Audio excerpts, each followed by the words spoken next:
20 feet की छिपकली जो कि बड़ी खतरनाक होती है इस लड़की के सामने आ जाती है। लड़की को देखकर छिपकली के मुंह में पानी आ जाता है और उस पर हमला कर देती है। और अब लड़की जान बचाकर भागने लग जाती है, लेकिन अब छिपकली भी उसके पीछे पड़ जाती है। लड़की भागकर एक खाली पेड़ में घुस जाती है, तो फिर छिपकली भी उस पेड़ में घुसने की कोशिश करती है, लेकिन वो बहुत ज्यादा मोटी होती है तो वो पूरे पेड़ को ही फाड़ने लग जाती है। फिर जैसे ही छिपकली लड़की के करीब आने लगती है तो पीछे से कोई उसे खींच कर बाहर निकाल लेता है और उसे टपका देता है। फिर उसी पेड़ में से एक 50 पैरों वाला कीड़ा निकल कर आता है और लड़की को सूंघने लग जाता है। फिर एक और कीड़ा उसके कंधे पर आ जाता है। लड़की घबरा जाती है और जल्दी से उस पेड़ से बाहर निकल जाती है, लेकिन उसे पीछे कुछ अजीब लगता है और जब वो देखती है तो एक 60 फुट का डायनासोर उसे देख लेता है। ये देखकर लड़की की आंखें फट जाती है और वो जान बचाकर भागने लग जाती है, लेकिन अब डायनासोर भी उसके पीछे पड़ जाता है। आगे जाकर लड़की लेट जाती है और छुपने की कोशिश करने लग जाती है और वो डायनासोर उसे ढूंढने लग जाता है और दूसरी तरफ निकल जाता है। लेकिन एक दूसरा डायनासोर उस लड़की को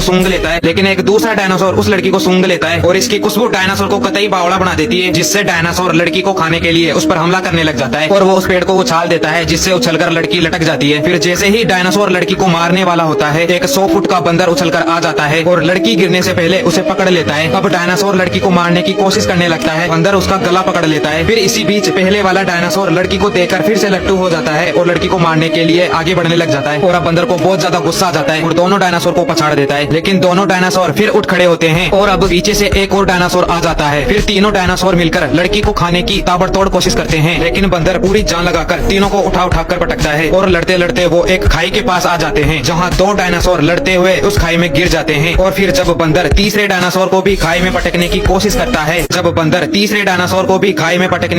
करता है तो वो डायनासोर गिरते गिरते बंदर का पैर पकड़कर उसे भी खाई में खींच लेता है और अब सभी खाई में जाकर लटक जाते हैं। और जब यह लटका हुआ डायनासोर लड़की को झूलते हुए देखता है तो वो भी झूलते हुए लड़की को खाने की कोशिश करने लग जाता है, लेकिन कुछ देर तक दोनों ऐसे ही झूला झूला खेलने लग जाते हैं। फिर जैसे ही डायनासोर झूलते हुए उस लड़की के करीब आने लगता है तो बंदर उसे देख लेता है और उसकी पूंछ पकड़कर उसे नीचे खींच लेता है, जिससे तीनों जमीन पर आकर गिर जाते हैं। फिर लड़की बंदर की तरफ आ जाती है और अब डायनासोर और बंदर आपस में लड़ने लग जाते हैं। फिर बंदर पूरी जान लगाकर डायनासोर का जबड़ा पकड़ लेता है और उसे फाड़ देता है और डायनासोर निपट जाता है। ये लड़का जब पीछे देखता है तो एक मगरमच्छ मुंह फाड़कर बैठा होता है। ये देखकर लड़के की फटकर हाथ में आ जाती है, लेकिन अब अचानक मगरमच्छ इस लड़के पर हमला कर देता है तो ये लड़का दुम दबाकर एक खंबे पर चढ़ने लग जाता है, लेकिन अब मगरमच्छ अपनी पूंछ से खंबे पर जोर जोर से मारने लग जाता है, जिससे खंबा गिरने वाला ही होता है कि वो अटक जाता है और लड़का लटक जाता है। लड़का तारों पे चलकर दूसरी तरफ जाने की सोचता है, लेकिन ये बुड़वक आंख बंद कर जैसे ही पहला कदम तार पर रखता है तो उसका पैर फिसल जाता है और नीचे गिर जाता है। फिर मगरमच्छ लड़के को टपकाकर शहर में लोगों पर हमला करने लग जाता है और अब सबके सब लोग जान बचाकर भाग रहे होते हैं कि ये गंजा मगरमच्छ की आंख में तीर घोंप देता है। दूसरा हमला इसकी पीठ पर करता है और अब एक चेन से मगरमच्छ को रोकने की कोशिश करने लग जाता है, लेकिन मगरमच्छ बहुत ज्यादा ताकतवर होता है तो गंजे को ही घसीटने लग जाता है और अब मगरमच्छ थक हार कर आखिरकार रुक जाता है।